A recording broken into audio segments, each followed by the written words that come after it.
and Byles. Thank you, Madam Deputy Speaker. And it's a privilege to speak following the Honourable Member for Worsley in Eccles South. And I'd like to join colleagues in thanking and congratulating the Honourable Member for Basildon and Billericay for his campaign and for securing this debate today. I have no intention of repeating the facts that my honourable friend has so clearly laid out before the House.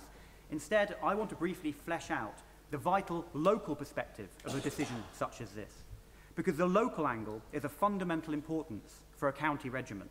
Local links with historic recruiting areas are the bedrock of the very regimental system. When I was 11 years old, I joined the Army Cadets.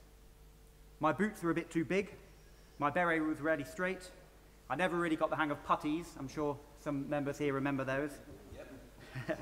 And I often struggled to look smart, but I remember clearly and proudly putting on my beret for the first time with its distinctive red and white hackle, because although just as a cadet I had joined the Fusiliers. It was a formative moment for me.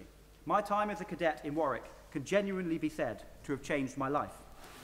Before that moment, I had had no ambition to join the army, but as a direct result of my time as a cadet with the Royal Regiment of Fusiliers, I went on to join the regular army and served for 9 years, leaving with the rank of Major. And so it is for so many of our brave servicemen and women. The local link with a local and much-loved regiment is the route into service life for many of our soldiers. And Madam Deputy Speaker, in my constituency of North Warwickshire and Bedworth, the fate of the 2nd Battalion of the Royal Regiment of Fusiliers is not some distant academic debate. The Fusiliers are a much-loved and integral part of the community. In Bedworth, in my constituency, we are perhaps the only town in the country to hold a full armistice parade on the 11th of November every year, regardless of the day on which it falls.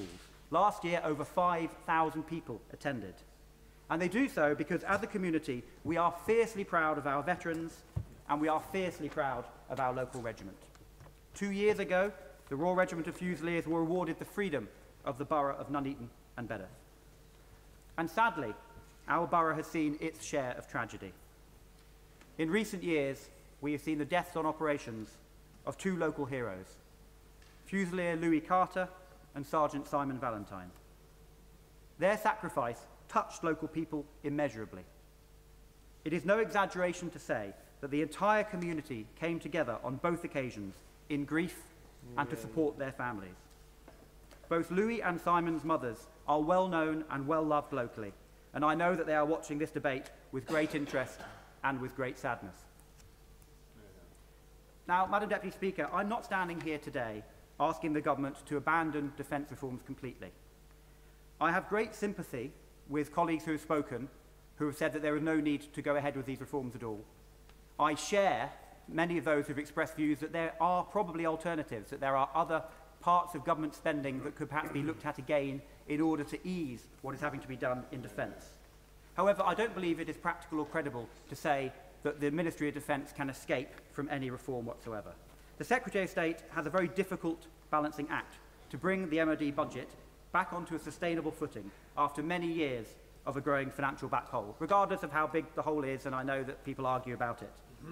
There is no part of the armed forces that have not tragically made sacrifices and lost lives in recent years, and there are no easy decisions here.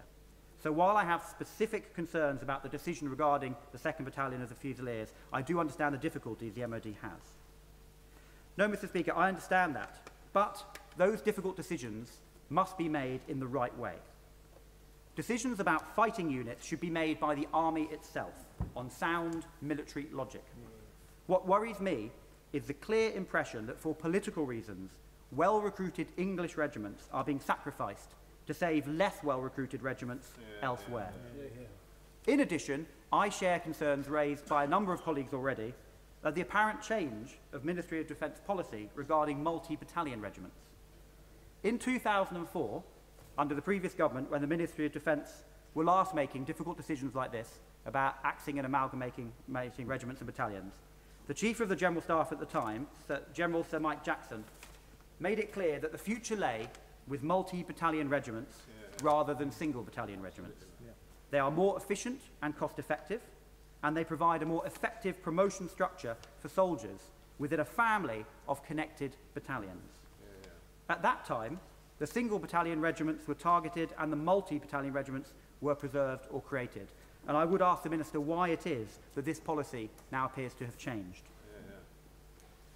I know many Fusiliers are seriously considering leaving the army altogether, rather than face being transferred to a Scottish battalion, which, as I understand it, is the only option that members of the 2nd Battalion are being given once the 1st Battalion reaches capacity.